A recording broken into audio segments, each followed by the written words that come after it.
Charles Spurgeon said, "Consider it spiritually, dear brethren, what is a good name? A good name is a name that's written in the Lamb's Book of Life." I'd argue that that's not only a good name, that's a lot more long-term than some of us think about life. We're in Ecclesiastes Chapter 7, first 14 verses. Let's get into God's Word.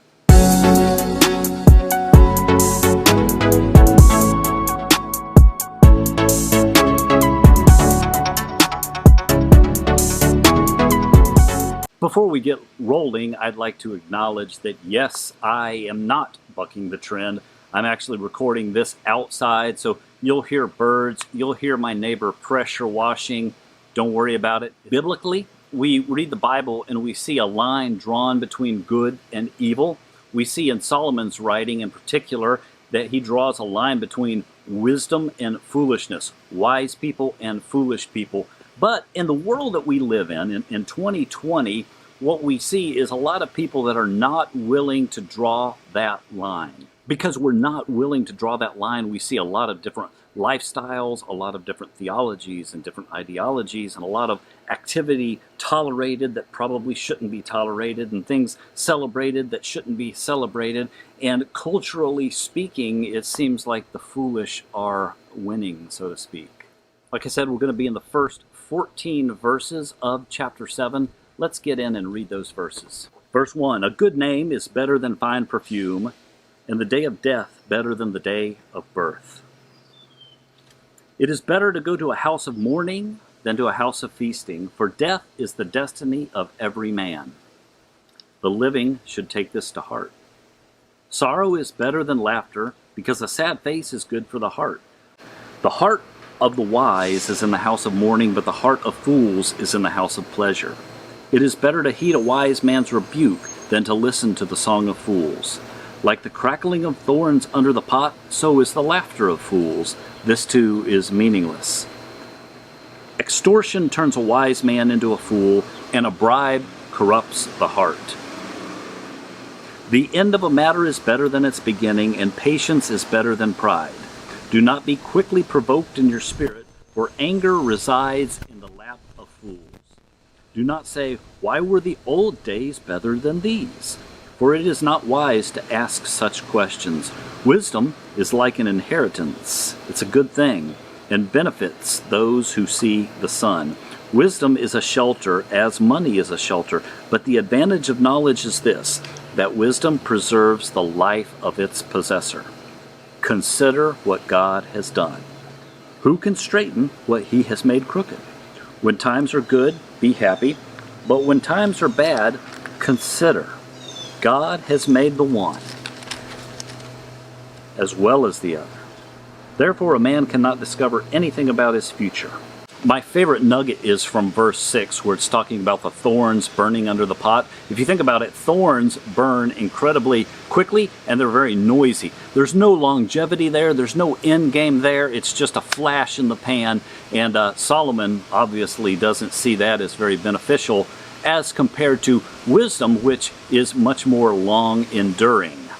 You see, Solomon, writing at an older age, is starting to see that life is this more long-term game, and there's probably something after physical life. Obviously, he knows that, but he's starting to really understand that. And for us in life, as we learn, understanding is incredibly important. Verse 10 in chapter 7 is a real jewel for anybody that is in love with the past, for anybody that romanticizes the past or looks back and says, wow, I wish we lived back in this day, or I wish it was like things were a year ago, or 50 years ago, or 100 years ago, or 200 years ago.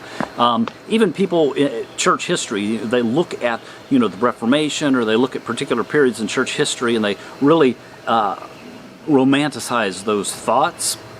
Verse 10 is one of those ideas that looking forward is better. N.T. Wright says it like this: even Christians sometimes overestimate the early church, the Reformation, or periods of revival. Wise people certainly learn from the past, but they live in the present with all of its opportunities. Our present is an opportunity. Right now is an opportunity for the church. It's huge. We can make a big impact. But the biggest section for me is just verses 13 and 14, and that's kind of why I stopped with these two verses, because it starts with the word consider. He's asking us to consider what God has done. It's a direct flashback to chapter 1 of Ecclesiastes in verse 15, where it says that what is crooked cannot be made straight. The shortest way to say this is God is active. We've sinned. We walked away from God's original design, and we can't fix that. But He did fix that. He is the fix for that. He brings us back, and this is greater than what is happening to us, greater than external circumstances. Kind of reminds me of the story of Job in the book of Job. You see, in I think it's around chapter 2, Job has everything taken away, literally everything. The only thing left is his wife, and that doesn't end up being a blessing because she's not supportive. She's not very uplifting. In fact, she looks at Job and says, "Curse God and die." And Job's response is classic. Job says this, he says, "You talk like a foolish woman. Should we accept only good things from the hand of God and never anything bad?" So in all this, Job said nothing wrong. I think there is a great joy in understanding that we can't know what tomorrow holds here on earth, but we have promises. We have promises from God that allude to something that is so much greater than what is even here, what is right now, even the things that we love, even the things that we think bring us satisfaction, that there is something for us even beyond that, that, to be honest, we can barely even begin to imagine or fathom. And God did that for us. He wants us to experience that.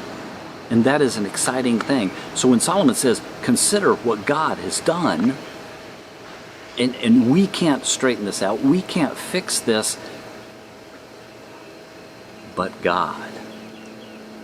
There's an incredible idea there. Despite the melancholy feel of chapter 6 and a little bit of downtrodden feel here in chapter 7, God's got a plan. Indeed, there is great joy in God's plan. There is great joy for us in redemption, and there is a great purpose for us to share that with other people. Thanks for liking, commenting, subscribing, sharing, everything that you do. Thank you for being the church here in Bradenton that loves people and that loves to grow together.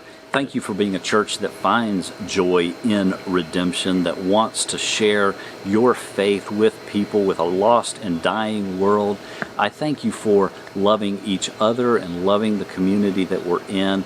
We appreciate you liking, commenting, subscribing, and we'll definitely see you again next Thursday as we get into the second half of chapter 7.